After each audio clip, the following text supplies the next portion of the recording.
How's it going, everyone? It's Caleb Lumberty here, and today we're going to be talking about Cars 3 Driven to Win on the Nintendo Switch. This is an interesting game because obviously this is a Disney IP, but Disney's not the one who actually published the game. The people who published the game, it was actually Warner Brothers games, which is just really odd to me that Warner Brothers would publish a Disney game. But hey, it's kind of cool that they did, honestly.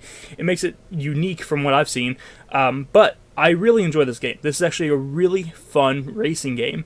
It has its own unique ideas. It has plenty of characters to choose from, and it even has a little bit of customization. And it even has a playground map for you to basically just drive around on and do whatever you want on, which is really cool. But the actual courses and everything are great. I love the courses. I love the different characters you get to play as. I'm not familiar with all of them because I haven't seen Cars 3, but obviously Lightning McQueen's in this, Chick is in this, and Mater, so those are the three that matter the most. I think Sally's in this, and there's a lot of new guys in this that I don't know. But I like the racers that are in this. I think there's some pretty cool looking cars.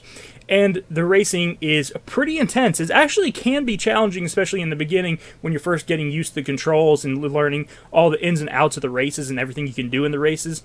Because this game has a lot of different tricks you can do during the races. Like, you'll see these little strips on the courses, and depending on what the strip symbol is, like the way it's laid out or whatever, it will symbolize a different type of trick that you need to do on that strip to get more boosts to, obviously, beat the competition. So, like, there's some where you have to drive on two wheels, so you have to lean your car up and you have to drive on two wheels over each strip, and if you do that, it will give you a major boost to your boost bar, and obviously that will help you win the race. There's some where you have to drive backwards, and when you're driving backwards, that will raise your boost bar, and it will also, like, when you're doing drifts and stuff, it can raise your boost bar and stuff like that as well. And if you save your boost bar up all the way and let it get completely to the top, then you get this thing that's like in the zone mode, basically. And you can basically boost forward, and anyone that you hit that's in front of you will get spun out, and you'll send them flying. And that's the regular race mode, but there's a lot more than just regular races. There's also these battle races, which are more like the type of Mario-style races you would see, where there's like the little pickups on the course and stuff like that. But the pickups in this game, I was surprised at. I didn't expect to be able to be playing as Mater and pull out two miniguns. I didn't expect that. Yeah, the weapons in this are pretty cool. You know, I'm playing as Mater. I picked up one of these carts, and I get two miniguns in it, you know, which was pretty cool. One of these crates, I should say. But yeah, there's miniguns, there's missile launchers, there's grenade launchers, there's landmines. This is a Disney Pixar Cars game, may I remind you, but there's literally miniguns, and I'm just like, okay, this is awesome. Like, they should do this more often. Disney needs to let Warner Brothers apparently publish more of their games. But overall, it's a lot of cool ideas for the battle races and stuff like that.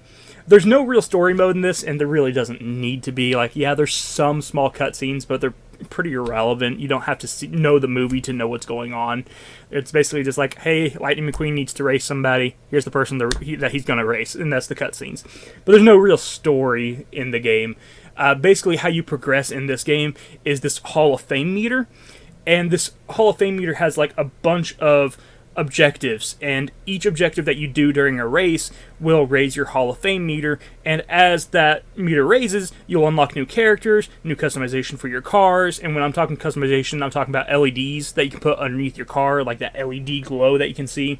You can change the flame color, you can change the horn and stuff like that, and that's basically the customization options that you get in this game.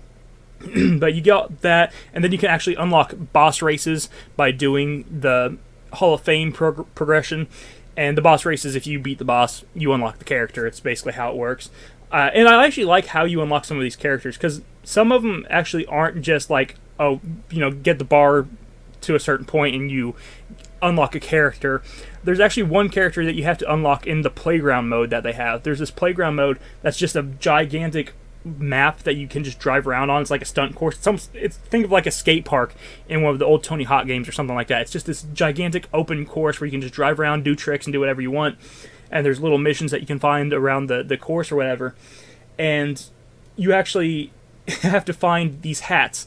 And if you find all the hats, it will actually unlock Max, the truck that carries that carries Lightning McQueen around. So I thought that was really cool too to see that. That was kind of an interesting way to unlock a character, and I was glad to see that they kind of give you this big just kind of playground to drive around in, practice tricks, explore, and just give you a little bit of extra content. There's plenty of content in this game, I will say. They give you a lot of extra stuff to do, which is awesome. But overall, this is a phenomenal game. I really love it. When it comes to the actual playing of this game and how it plays and everything, how it feels and everything, I think it plays pretty well. The only time I really noticed slowdown was sometimes when I was in handheld mode. I noticed some tiny slowdown, but not enough to really bother me. But the only time I noticed like anything big was when I swapped the lights underneath my car to the rainbow lights. Because if you do that, then the lights flash and they change to the different colors and stuff. And when it's doing that, it's like it's taking too much power for the Switch to handle or something, I don't know. And it starts doing slowdown. And that kind of sucks, but all you have to do to not get that is just avoid putting those lights on the bottom of your car. So that's not really a big deal. But I figured I should mention it here just in case. But overall, I love this game. It's usually $20. You can find it for $20. And I think for that, that's a completely fair deal on this. You're going to get $20 worth of fun out of this game for sure. And, I mean, I've just talked a little bit about it, but I think that there's still so much more I could go on about. There's even a stunt mode that you can do where there's like stunt races, and it's who gets the most stunts done on the course and who gets the most points for their stunts wins the race and stuff like that. There's so many different things like that. There's even like this demolition mode where you have to destroy as many cars in front of you as quickly as you can. In a certain like time period, which is really cool.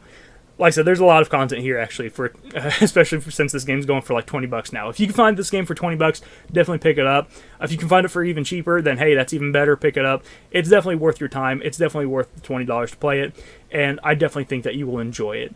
So thank you guys for watching. If you enjoyed this video, hit the like button, subscribe button down below, and I will talk to you in the next one. You have a wonderful day. Bye bye.